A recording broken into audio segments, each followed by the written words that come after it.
Geography के chapter number 8 में आपका स्वागत है। आपने न्यूज़पेपर डेली में या टीवी पर या और भी जगह वेदर के बारे में सुना होगा। वेदर क्या है? Weather is about day to day changes in the atmosphere. जो एटमॉस्फेयर में डे टू डे चेंजेस होता है उसे वेदर कहा जाता है। It includes change in temperature, rainfall and sunshine. इसका मतलब होता है कि जो चेंज होते हैं टेम्परेचर, रेनफॉल और सनशाइन में, उनको हम वेदर कहते हैं। तो वेदर और क्लाइमेट में अंतर पूछा जाता है, इसलिए ध्यान रखिए कि वेदर डे टू डे से रिलेटेड होता है। ठीक। फिर पूछा जाता है कि सीज़न कितने हैं इंडिया में, तो 4 सीज़न होते हैं। Cold weather season, hot weather season, monsoon season और रिट्रीटिंग मानसून का सीज़न जिसको ऑटम सीज़न कहते हैं। कोल्ड वेदर सीज़न विंटर को कहते हैं। इसमें जो सन की रेज़ हैं वो डायरेक्टली फॉल नहीं होती, इसलिए कुछ स्लैंटिंग रेज़ की वजह से लो टेम्परेचर हो जाता है नॉर्दर्न एरिया में।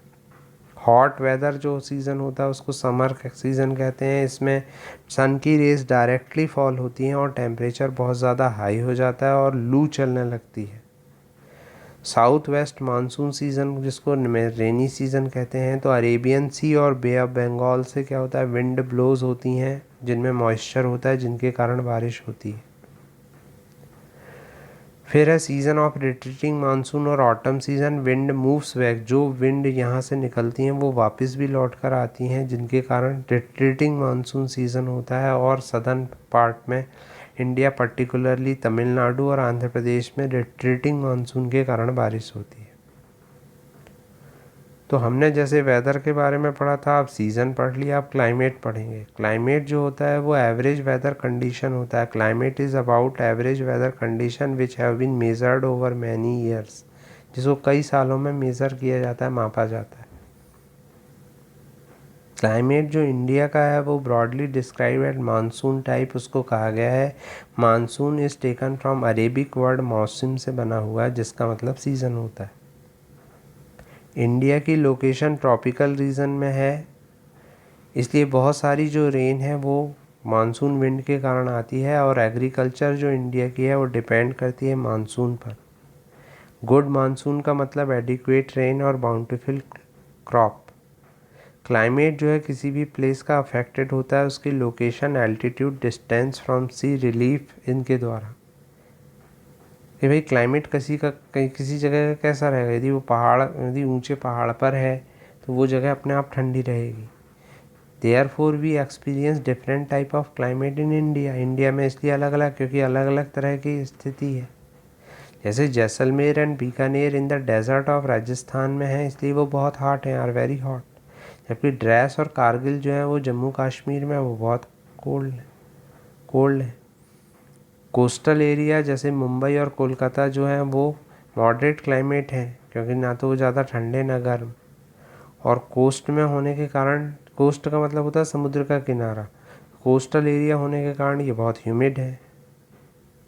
मौसिनराम इन मेघालय एक ऐसी जगह है जहाँ बहुत ज़्यादा बारिश होती है।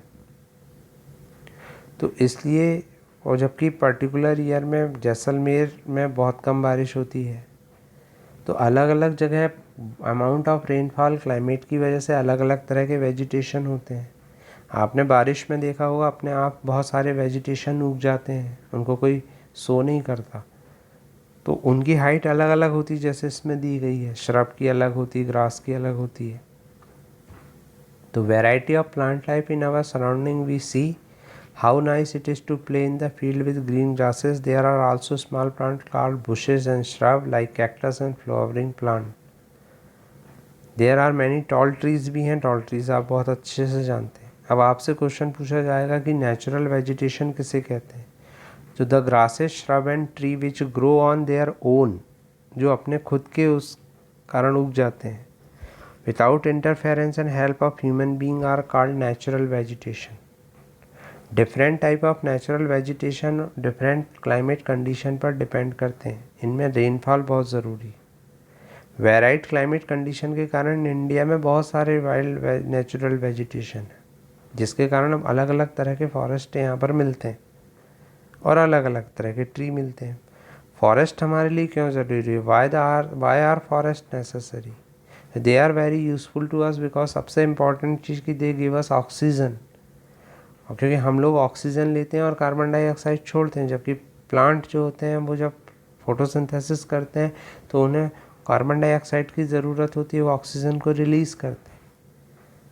दूसरी बात यह है कि जो प्लांट है, रूट ऑफ द प्लांट है, वो बाइंड करते हैं सॉइल को, और इससे सॉइल एरोजन को वो कंट्रोल करते हैं। सॉइल एरोजन का मतलब होता है, जैसे अपन ने प्लेन्स में पढ़ा है कि जो माउंटेन होते हैं उनसे जो मिट्टी है वो बह बह कर आती है, तो इस तरह से प्लांट जो होते हैं वो सॉइल एरोजन को रोकने का काम करते हैं। प्लांट फॉरेस्ट जो होते हैं हमको बहुत सारी चीज़ प्रोवाइड करते हैं, जैसे वुड, फॉडर, मेडिसिनल प्लांट और हर्ब।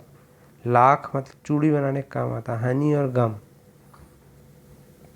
फॉरेस्ट नेचुरल हैबिटेट है वाइल्ड लाइफ के लिए, तो इसलिए ये हमारे लिए बहुत ज़रूरी है कि हम वाइल्ड लाइफ को भी शेयर करें और सेव करें। वाइल्ड लाइफ को शेयर नहीं, वाइल्ड लाइफ को सेव करें और लोगों को अवेयर करें। इसके लिए कुछ प्रोग्राम हम करते हैं, जैसे वन महोत्सव का प्रोग्राम जो जुलाई के फर्स्ट वीक में मनाया जाता है, जिसमें हम बहुत सारे पेड़ पौधे लगाते हैं। अब आपको बताना है कि हम जुलाई में ही क्यों ऐसा करते हैं। दूसरा है वाइल्ड लाइफ। फॉरेस्ट जो है वैरायटी ऑफ वाइल्ड लाइफ के होम है। बहुत सारी एनिमल की स्पीसीज़ होती हैं, रेप्टाइल्स की, एम्फीबियन की, मैमल की, बर्ड की, इंसेक्ट की और वार्म की। टाइगर जैसे हमारा नेशनल एनिमल है, वो वेरियस पार्ट में पाया जाता है कंट्री के।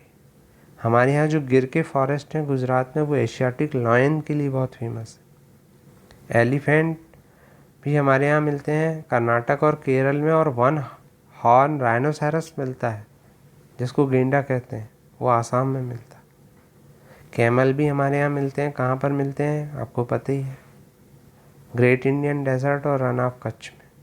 इसके अलावा besides this many other animal are found in our country such as monkey, wolf, jackal, नीलगाय और चीतल। इंडिया में बर्ड लाइफ भी बहुत अच्छी है। यहाँ हमारा नेशनल बर्ड है पिकॉक।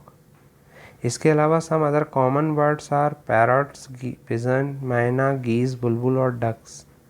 सेवरल बर्ड सेंचुरी बनाई गई हैं जिसमें ये बर्ड्स को प्रोटेक्ट किया जाता है उनके नेचुरल हैबिटेट में। कई तरह की स्नेक की स्पीसीज़ भी हमारे यहाँ पाई जाती हैं, जिनमें क्रेट और कोबरा बहुत इम्पॉर्टेंट है। कटिंग ऑफ फॉरेस्ट और हंटिंग के कारण several species of wild life of India are declining rapidly.